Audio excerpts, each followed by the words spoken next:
I've worked in the area for 18 years, and so I've been through everything that the students have been through and some of their families. And one of the issues that I believe is very, very sort of paramount is that it's their lack of self-confidence. They actually don't believe that they can actually succeed and achieve in another environment. You can have a drink of water. Yeah, we need to get back to work, because you already missed a lot of your lesson time, Daniel. You missed an hour. One, two, three, 4, 5, 6. One of the common misapprehensions is that this Every Child Matters is just about special needs or additional needs, but it's not the case. Every child matters. Mainstream schools are as much involved in it as special schools are. And it's about making sure that every child achieves their potential through personalised learning, personalised approaches, the ability to express themselves, to make relationships, to access services, youth work, and the rest of it. So that's all Every Child Matters. But the Children's Trust isn't just concerned with children who live difficult lives. It has to deliver an educational service to all children in the city. And there are plans to consult on turning one of the schools, Falmer School, into an academy. David Hawker is visiting the principal, Stuart McLaughlin, at Falmer, a mainstream school. It is developing its new status as a full-service extended school, forging even closer links with the community. Nationally, a couple of the unions have got fairly firm ideas about the rights and wrongs of the academy programme. And I say, well, look, that's as maybe, but actually we're here to do the right things by the kids, and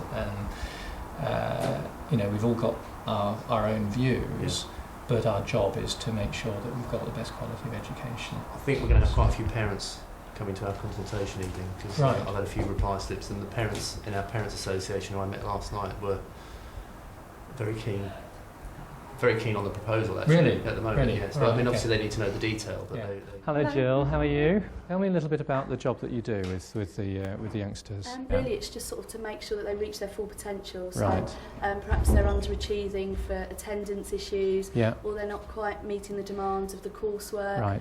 or they can't quite cope with exams. So really, we just offer whatever support is specific for that child. I mean, that is really impressive, actually, to the difference that it makes to the results that you get and the individual attention.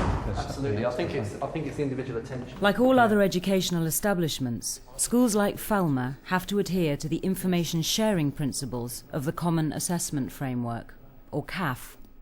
Perhaps agencies that we weren't working with in the past have now come on board and are working alongside the school.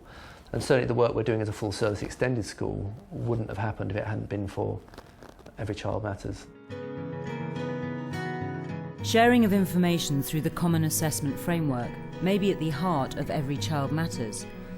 But for the Children's Trust Board, the complexities of establishing the CAF system is proving problematic.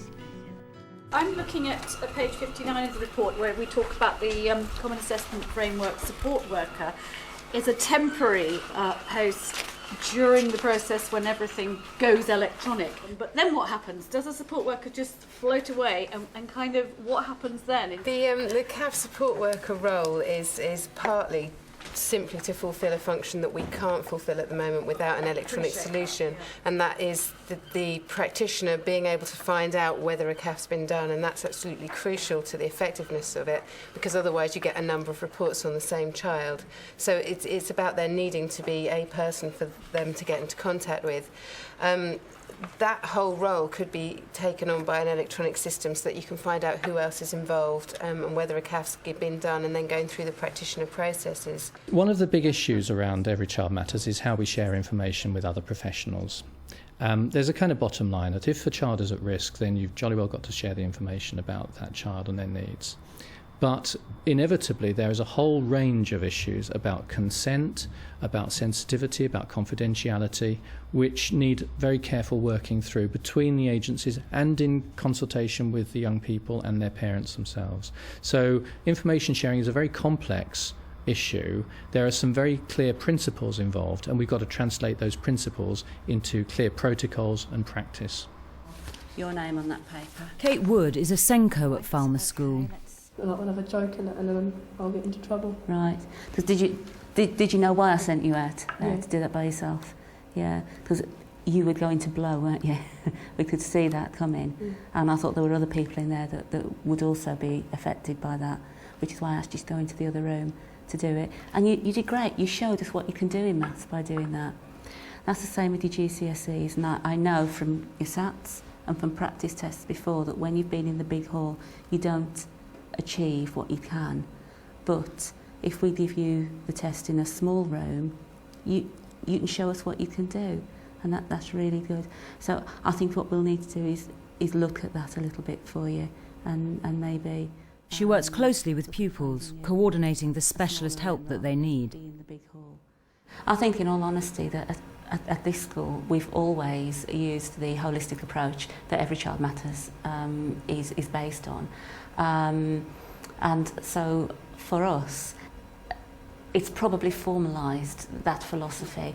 So it has actually led to more paperwork for us, in that we now have to write everything down, which we probably should have been doing anyway. But in terms of a very busy department, we all know the children very well, and we would tend to pass information around. We now have to make sure that everything is written down, and we keep very clear records. It certainly highlights the need for more admin support, and it highlights the need for probably for more staff, because the more people that are involved in writing things down, you need more people on the ground working with children, because that's not something we'd want to take away.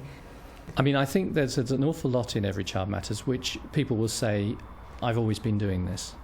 And in one sense, that's true. You know, any teacher who came into teaching wanted to make sure that children develop their full potential. Every Child Matters isn't about additional bureaucracy. It's about linking things together. And I would hate it if all that people saw was you're going to have meetings with lots of other professionals and you're going to have to do much more paperwork. That's not what it's about at all. What it's about is actually working much more effectively with children and young people, and much more effectively on their behalf. Of course that involves meeting with other professionals, but we need to find ways of doing that which are as streamlined as possible, which get straight to the young people's needs themselves. And I think if you do it right, it actually does reduce the amount of paperwork, because you bring it all together in one place. You're not sort of spewing it out here, there and everywhere. So I think, you know, well managed, it's actually much better, both for teachers and for the children. Hello everyone, my name's Daniel and I'm 13 years old. For Daniel, the help and support he now receives is starting to make a difference. At his youth club awards evening, it is an opportunity to show off to his friends and those working with him.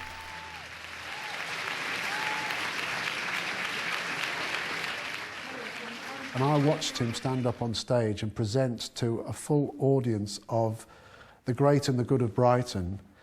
And I was just absolutely astounded that through a different way of working with him, he'd actually achieved that and got confidence, and seen that he had got skills and abilities that would be recognised by, you know, to some extent, people that count. I'd like to introduce the Chair of Trustees, Phil Doyle, to say a few words about the Crew Club. Thank you.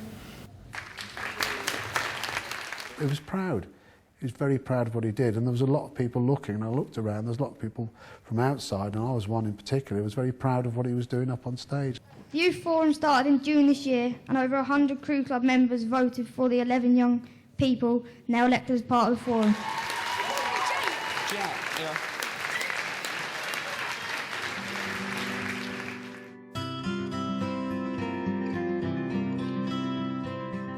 Daryl's also benefiting from a multi-agency approach. He's recently started attending catering classes at his local college. Individuals again, a few little things that I've pulled out, okay? Let's keep the behaviour level where it should be, okay? I appreciated last week, because after the week before, it was 1,000 times better, okay? Right, today, what I want to do is, the aim of the lesson is to facilitate an introduction to frying, and that would be deep frying and shallow frying, okay? Does anybody know the difference between deep and shallow? Lots of oil and little oil. Okay, that's a good way to do it, nice and basic, yeah? I think. How you doing, Darryl? I'm alright. Okay, let's have a look. Right, if you have a look at this, okay? Yeah, look, she's left all the bone here. Right, look, you still left quite a bit of meat on there. And that's what I wanted you to take off, okay? Yeah. Not a problem, it's a good effort for the first... Daryl's learning plan includes attending classes at a number of ACE's 5 sites. I come to college every Monday. On Tuesdays I go to Hove YMCA to teach little kids football. And Wednesday mornings I stay at Queensdown. Wednesday afternoons I go to another part of ACE which is called Montague, and I just do drama there. Thursdays I stay at Queensdown all day, and Fridays I stay in the morning, and Friday afternoons I go over to Montague. One nice chicken breast, ready to fry. Daryl is a very changed young man. He's very confident. He's far calmer and much less reliant on medication. And that's involved a lot of communication between home and the agency and us. He believes in himself now. So what I'd like you to do first off is get yourself a potato and wash it, put it, hold on. And I also want you to get your butter and your egg yolk ready, okay? Can we go now? Yep. Since he's been to ACE, there's been a definite improvement on his motivation skills, language skills, communication with people, teachers. He's made relationships with teachers, which I've never seen Daryl do before. And it's been amazing to see when I've gone into meetings that Daryl's actually sitting down and listening to the teachers and saying what he's got to achieve next, his next target goals are. And, you know, and we all work as like a big family. Queensdown is like a very big family. And I think as long as the school and the parent and the school work together, that's what helps the child, because the child can see that everybody's helping them. Anyone here completed their 3 yet? Nearly, just got to do spots. They just got me up to like kind of speed, like where I should be at kind of, and then they've just sorted my behaviour out. And they know what kind of, if I'm having a bad day, what they should do. If I'm having a good day, they know what they should do. Pick it up. While Daryl takes on the challenges of teenage life, David Hawker presents to the local press the proposals which are now on the table to turn Falmer into a new flagship academy. The key thing here, as Stuart has said, is really to pursue a vision for the school, which it's already doing, and to boost its popularity.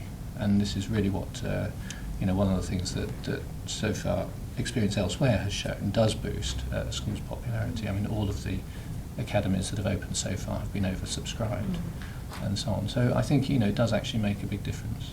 We would want it to be built as a business and enterprise school, but also a full-service extended school. So it really would be fit for purpose. It would be fit for that vision that we have, for the development we want for the school.